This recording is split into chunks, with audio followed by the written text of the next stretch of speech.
এতদিন আমরা সামান্য কিছু টাকার বিনিময়ে লোকের অনুষ্ঠানে রান্না করে যাব।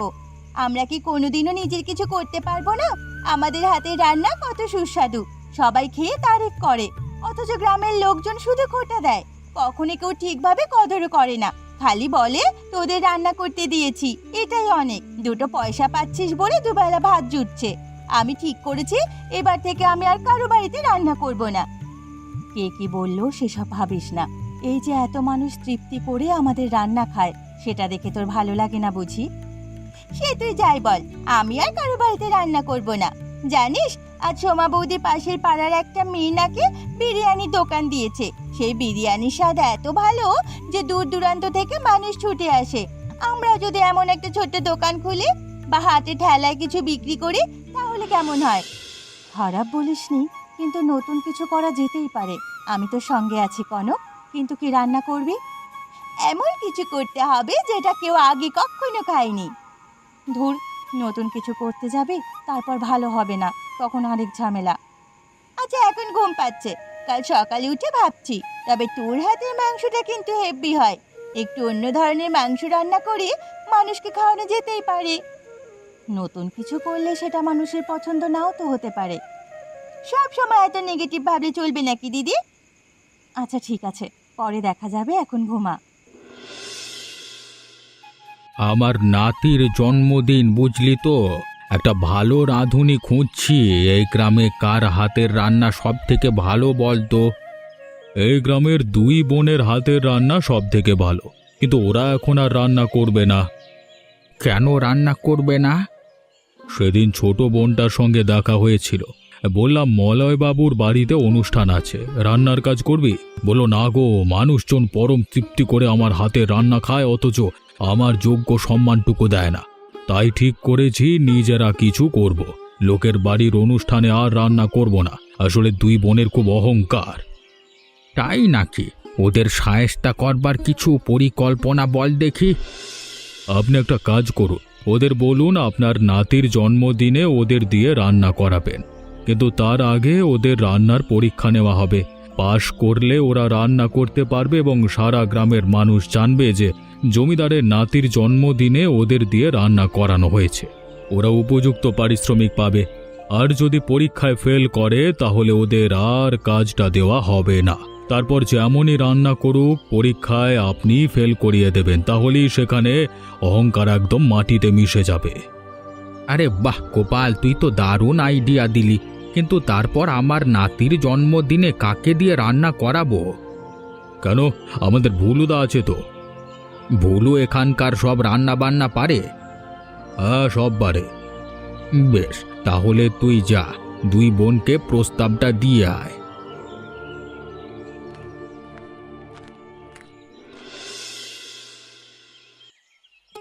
শুনেছি তোমার নাকি রান্নায় হাত একদম।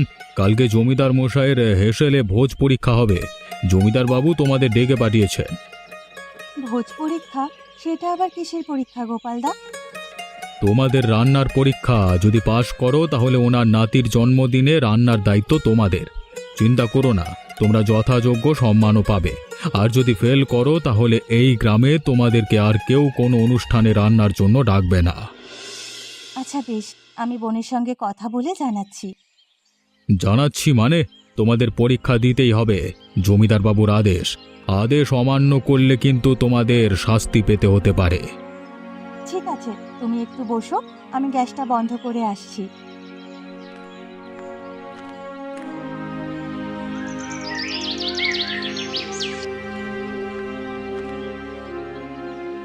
আরে গোপাল দাদি, কি ব্যাপার? আমি তো বললাম আমি এখন থেকে আর কারো বাড়িতে রান্না করব না। তুমি শেষ পর্যন্ত আমাকে রাজি করানোর জন্য দিদির কাছে এসেছো নালিশ করতে। আমি কোনো নালিশ করতে আসিনি, জমিদার বাবুর আদেশে এসেছি।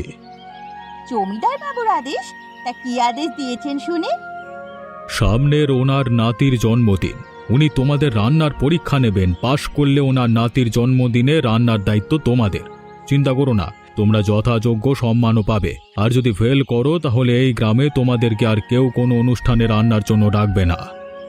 ঠিক আছে, আমি যাব। আমি নিশ্চিত আমাদের হাতে রান্না খেয়েও উনি মুগ্ধ হয়ে যাবেন। তারপর গ্রামবাসীরা আমাদের রান্নার কদর বুঝবে। ঠিক আছে, পরীক্ষা হলেই সব কিছু প্রমাণ হয়ে যাবে।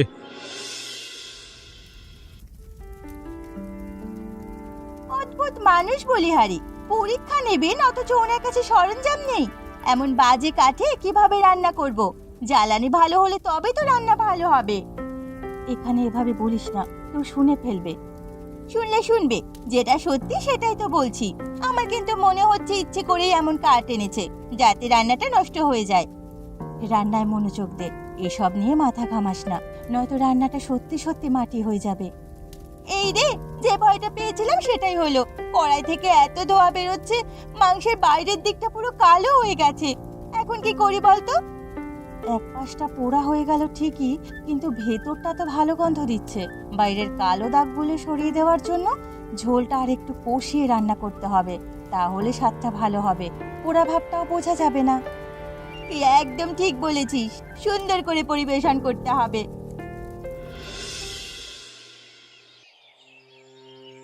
এই তোমাদের বিখ্যাত রান্না, এত পোড়া মাংসের ঝোল, এর জন্য কত বড় বড় কথা। আগে ভালো করে রান্না শেখো, তারপর অনুষ্ঠানে রান্না করবে, বুঝেছ? তোমাদের রান্না গ্রামের গর্ব নয়, বরং গ্রামের লজ্জা। আপনি শুধু বাইরে থেকে মাংসের গায়ে পোড়া দাগ দেখেই বিচার করে ফেললেন যে রান্নাটা খারাপ। আপনি একবার খাবারটা খেয়ে তো দেখুন। রান্না ভালো না খারাপ সেটা দেখলেই বোঝা যায়। তোমরা এবার আসতে পারো। আপনি যেটা করলেন তার জন্য একদিন আপনার নিজেরই অনুশোচনা হবে। আমার কথা মিলিয়ে নেবেন। দেখো, তোমরা অন্য কোনো কাজ খোঁজো, দরকার হয় সেলাই করো, রান্না একটা শিল্প। আর তোমাদের যা অহংকার, এত অহংকার নিয়ে কেউ উন্নতি করতে পারে না। এটা অহংকার নয়, এটা আত্মবিশ্বাস। আপনি একবার মাংসটা খেয়ে বলুন যে মাংসটা বাজে হয়েছে, আমি আর কোনো কথা বলবো না। এই পোড়া মাংস আমি কিছুতেই খাবো না। ওই মাংস তোমরা বাড়ি নিয়ে চলে যাও। চল দিদি, আমাদের অপমান করার জন্য ইচ্ছে করে এখানে আমাদের ডাকা হয়েছিল। হ্যাঁ হ্যাঁ, যাও যাও।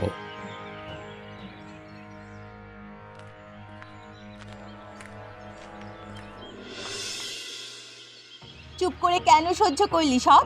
এই ধরনের লোককে উচিত শিক্ষা দেওয়া দরকার। তুই বুঝবি না, উনি জমিদার মানুষ।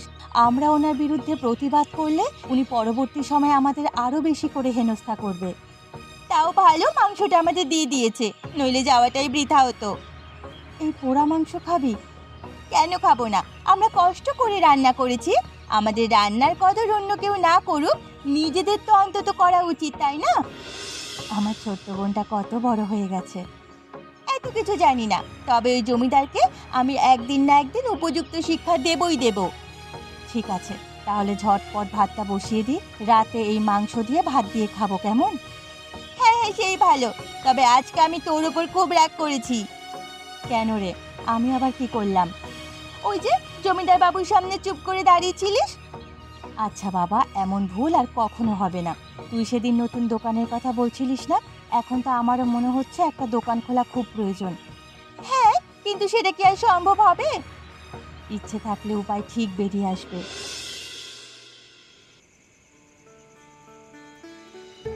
এই দিদি, মাংসটা খা একবার।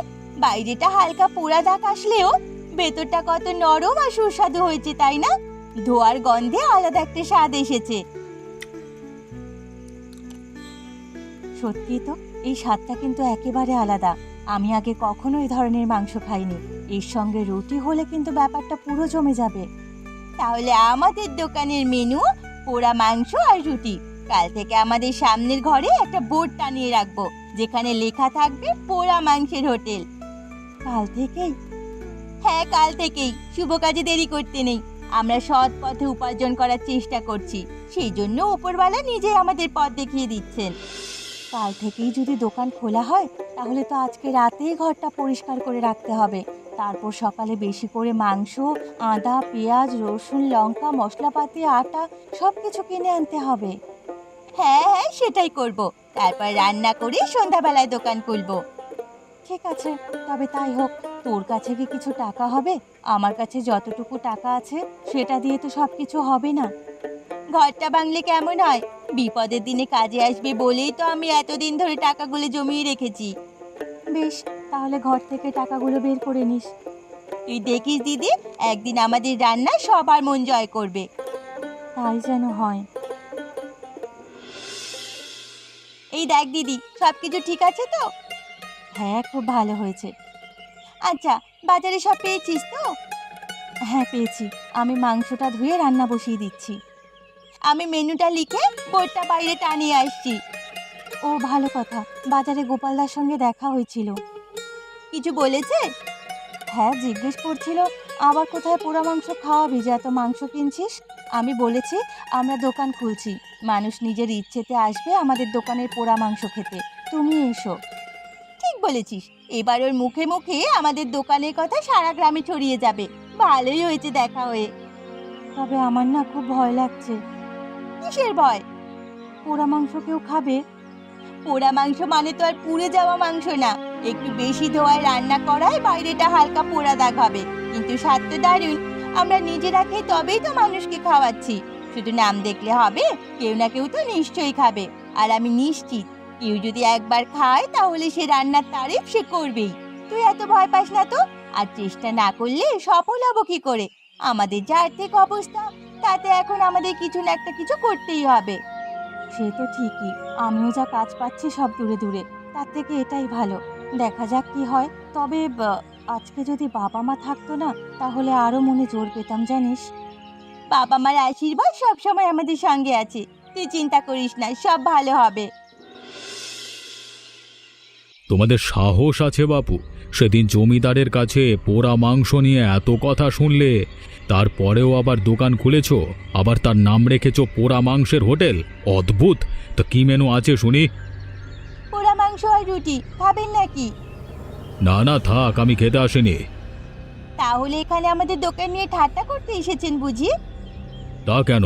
দেখে গেলাম দুই বোন দোকান দিয়েছে বলে কথা। দেখেছেন, এবার আসতে পারেন। এমন মেজাজ নিয়ে ব্যবসা করছো, তার উপরে যা রান্না ছিঁড়ি, দোকান চলবে তো? না চললে আপনার কি? আপনি তো জমিদারের দাস, এভাবেই দিব্যি চলে যাচ্ছে। শোনো, বেশি কথা বলো না। ফালতু রান্না করে আবার দোকান খুলেছে, আমিও দেখব কে পোড়া মাংস খায়। নিশ্চয়ই দেখবেন, আমি কি নিষেধ করেছি? আচ্ছা, একটু টেস্ট করে যান না, ফ্রিতে দিচ্ছি। ফ্রিতে? আচ্ছা ঠিক আছে, এতবার করে যখন বলছো তাহলে তাও একটু।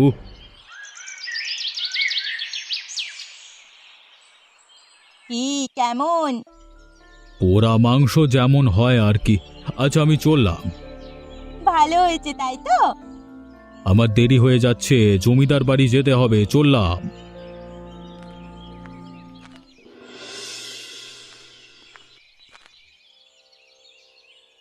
কিরে, কজন মাংস রুটি কিনলো? আপাতত 5 জন। দোকান সবে খোলা মাত্রই দেখি গোপালদা, ফ্রিতে খাওয়ালাম। জিজ্ঞেস করলাম কেমন, কিছু না বলেই চলে গেল। তার মানে ভালোই লেগেছে। তারপর 3 জন পথচারী এখান দিয়ে যাচ্ছিল, তারা দেখলাম খেয়ে খুব প্রশংসা করলো। একজন বলছিল শহরের বড় বড় রেস্তোরাঁয় নাকি এরকম ধোয়া ওঠা পোড়া মাংস পাওয়া যায়। চেনা কেউ আসেনি? শুধু পাঁচুর মা এসেছিল, উনিও খেয়ে তারিফ করেছে, বাড়ির জন্যও নিয়েছেন। আচ্ছা তুই এবার এদিকটা সামলা, আমি একটু ঘরে যাচ্ছি। ঠিক আছে, তুই যা। আপনাকে প্যাক করে দেব তো? হ্যাঁ মনে আছে, এই যেদিন আপনাদের দোকান প্রথম খুলেছিলেন সেদিন আমি পোড়া মাংস খেয়ে গিয়েছিলাম। হ্যাঁ হ্যাঁ, মনে পড়েছে। 2 দিন হলো আমার এক বন্ধুর সঙ্গে আপনাদের গ্রামে এসেছি। ও শহরে থাকে, ওখানে অনেক টাকা খরচ করে রেস্তোরাঁয় এমন মাংস খেয়েছিল। এখানে এত কম দামে পোড়া মাংস পাওয়া যায় শুনে তো অবাক হয়ে গেছে। তাই ভাবলাম আজকে এই রাতে আপনার দোকান থেকে রুটি আর মাংস নিয়ে যাই। তাও ভালো, আপনারা রান্নার স্বাদ বোঝেন। অনেকে তো নাম শুনেই খেতে ভয় পায়, ভাবে সত্যি বুঝি পোড়া মাংস বিক্রি করছি। কি যে বলেন, পোড়া মাংস আবার কেউ বিক্রি করে নাকি? তাছাড়া আপনার হাতে জাদু আছে, নয়তো এত সুন্দর স্বাদ সম্ভবই হতো না। অনেক ধন্যবাদ। আপনারা খেয়ে প্রশংসা করেন বলেই আমরা আরো ভালো করে রান্না করার চেষ্টা করি। এই রান্নার দোকানটাই আমাদের 2 বোনের জগৎ। এই নিন আপনার খাবার। এই যে টাকাটা, যদি কিছু মনে না করেন, আমি কি আপনার দোকানে একটা মানে কি বলবো, মানে ভিডিও তুলে আমার ব্লগে দেখাতে পারি? আসলে আমি একজন ইউটিউবার। হ্যাঁ হ্যাঁ হ্যাঁ হ্যাঁ, নিশ্চয়ই। গোপাল, আমার অপমানের হাতিয়ার এইভাবে দুই বোনকে সবার চোখে উঁচু করে দেবে তা আমি কখনো ভাবিনি। আমি ভেবেছিলাম ওদের নাম মাটি হবে, লোক হাসাহাসি করবে। আপনি অপমান করলেন আর ওরা সেটাকে চ্যালেঞ্জ হিসেবে নিল। মানুষও ভেবেছিল ওদের অহংকার চুরমার হয়ে যাবে, অথচ উল্টে সেটাই প্রচার হয়ে গেল। এখন দেখুন, পোড়া মাংসের ওই নতুন রান্নাটা যে কেউ এসে একবার চেখে যেতে চায়। সব দোষ দোষ, হ্যাঁ? আমি যদি তখন ওদের হেও না করতাম, এই হোটেল এমন জমে উঠতো না। কি যেন বলছিল, ভিডিও নাকি মানে কি?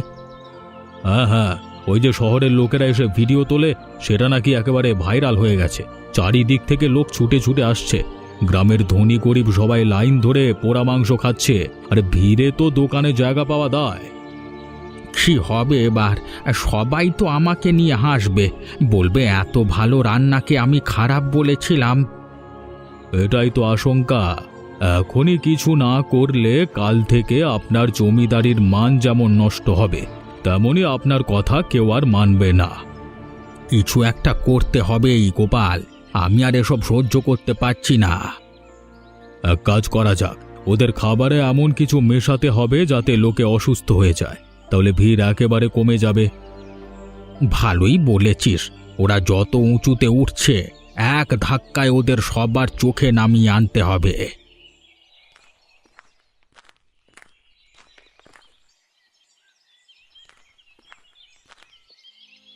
দাদু, তুমি পোড়া মাংসের কথা বলছিলে তাই না? আমিও ওই হোটেলের পোড়া মাংস খাবো, সবাই খাচ্ছে। স্কুলের বন্ধুরা বলছে দারুণ স্বাদ। কি পোড়া মাংস? ওই দুই বোনের হোটেলের জিনিস তো, ও সব ভালো নয় রে বাবা। তুই এসব কেন খেতে চাইছিস? কেন খাবো না দাদু? শহরের লোকেরা পর্যন্ত আসছে, আমি যদি না খাই তবে সবাই হাসবে। শোন, খাবার মানে শুধু স্বাদ নয়, কে বানাচ্ছে, কেমন করে বানাচ্ছে এসবও ভাবতে হয়। আমি তোকে অন্য খাবার এনে দেব। না, আমার ওই পোড়া মাংসই চাই, নয়তো আমি আর তোমার সঙ্গে কথা বলবো না। তুই জানিস না, ওরা ব্যবসা বাড়াতে হয়তো খারাপ কিছু মিশিয়ে দিচ্ছে খাবারে, তাই এত ভিড় হচ্ছে। ওই খাবার খেলে অসুস্থ হয়ে যাবি। আমি এখনই পোড়া মাংস খাবো। কিরে, আজ দোকানে ভিড় নেই কেন? আমি একদিন মার্কেটে গেছি বলে তুই দোকান বন্ধ রাখবি? না না, আমি দোকান খুলেছিলাম। আমার শরীরটা খুব খারাপ লাগছিল, তাই ঘরে গেছিলাম। দেখে গোপালদা ঘোরাঘুরি করছে, আমাকে দেখে বলল অন্য একদিন এসে খেয়ে যাবে। তারপর হন্তদন্ত হয়ে চলে গেল। একটু পরেই জমিদার বাবু এলেন। আমি বললাম আজ তো দোকান বন্ধ রাখছি, অল্প একটু পোড়া মাংস আছে, সেটাই উনি নিয়ে গেছেন। তারপর থেকে আমার শরীরটা এত খারাপ লাগছিল যে আমি বাইরের দোকানটা বন্ধ থাকবে লিখে রেখেছি। আচ্ছা ঠিক আছে, তোকে আর দোকান পরিষ্কার করতে হবে না। তুই ঘরে গিয়ে বিশ্রাম নে, আমি দোকানটা পরিষ্কার করে গুছিয়ে রাখছি। জিনিসগুলো ওপাশে তাকে রেখে দে। এ কি, ইঁদুর মারার ওষুধ দোকানে কি করছে? ইঁদুর মারার ওষুধ? কই দেখি। এই যে। হ্যাঁ তাই তো, আমি তো রাখিনি। তার মানে গোপালদা এসে নিশ্চয়ই কিছু করছিল। আমাকে এক্ষুনি জমিদার বাড়ি যেতে হবে, ওই পোড়া মাংস কেউ খেলে সর্বনাশ হয়ে যাবে। জমিদার বাবু, ওই পোড়া মাংসটা কোথায়? রান্নাঘরে আছে, আমার নাতির জন্য নিয়েছিলাম। ও ঘুমিয়ে পড়েছিল তাই রেখে দিয়েছি, ও উঠলে দেব। ওই মাংস এক্ষুনি ফেলে দিন, ওটা খেলে প্রাণ চলে যেতে পারে। ওই মাংসে কেউ গোপালদা ইঁদুর মারার ওষুধ মিশিয়ে দিয়ে এসেছিল। আমি কি করতে যাচ্ছিলাম? নিজের হাতে নাতিটাকে মেরে ফেলতাম। আমি এত খারাপ মানুষ? কি হয়েছে, আপনি এভাবে কাঁদছেন কেন? আমাকে ক্ষমা করে দাও, আমি অনেক বড় অন্যায় করে ফেলেছি। আমি গোপালকে বলেছিলাম তোমাদের রান্নায় এমন কিছু মিশিয়ে দিতে যাতে সেই খাবার খেয়ে মানুষ অসুস্থ হয়ে যায়। আমি জানতাম না যে গোপাল আজই কিছু মিশিয়ে এসেছে, আর না জেনে আমি আমার নাতির জন্য বিষ মেশানো নিয়ে এসেছি। ছি, আপনি এত নিচে নামবেন আমি কোনোদিনও ভাবতে পারিনি। আপনি আমাদের দুই বোনকে অনেকভাবে হেনস্থা করেছেন। আমার বোন আপনার কথার উত্তর দিয়েছে বলে ওকে অপমান করেছেন। আমি তখনও চুপ ছিলাম, কিন্তু আজ বলতে বাধ্য হচ্ছি, আপনি জমিদার হিসেবে খারাপ তো ছিলেনই, কিন্তু মানুষ হিসেবে আপনি সত্যি ভীষণ খারাপ। তোমরা আমাকে ক্ষমা করে দাও। আমি গ্রামবাসীর সামনে তোমাদের দুই বোনের কাছে ক্ষমা চাইব। আমি আর কোনো দিনও কারোর খারাপ চাইবো না, কারোর ক্ষতি করবো না। ইয়া আপনি যদি সত্যি অনুতপ্ত হয়ে থাকেন তাহলে সবার সামনে সত্যিটা স্বীকার করবেন আর আমার বোনের কাছে ক্ষমা চাইবেন। এই ঠিক আছে, আমি আমি আমি তাই করব, তাই করব। আর আপনারা এমনই মজার মজার গল্প দেখতে আমাদের চ্যানেলটিকে সাবস্ক্রাইব করতে ভুলবেন না। ঠিক আছে, হ্যাঁ।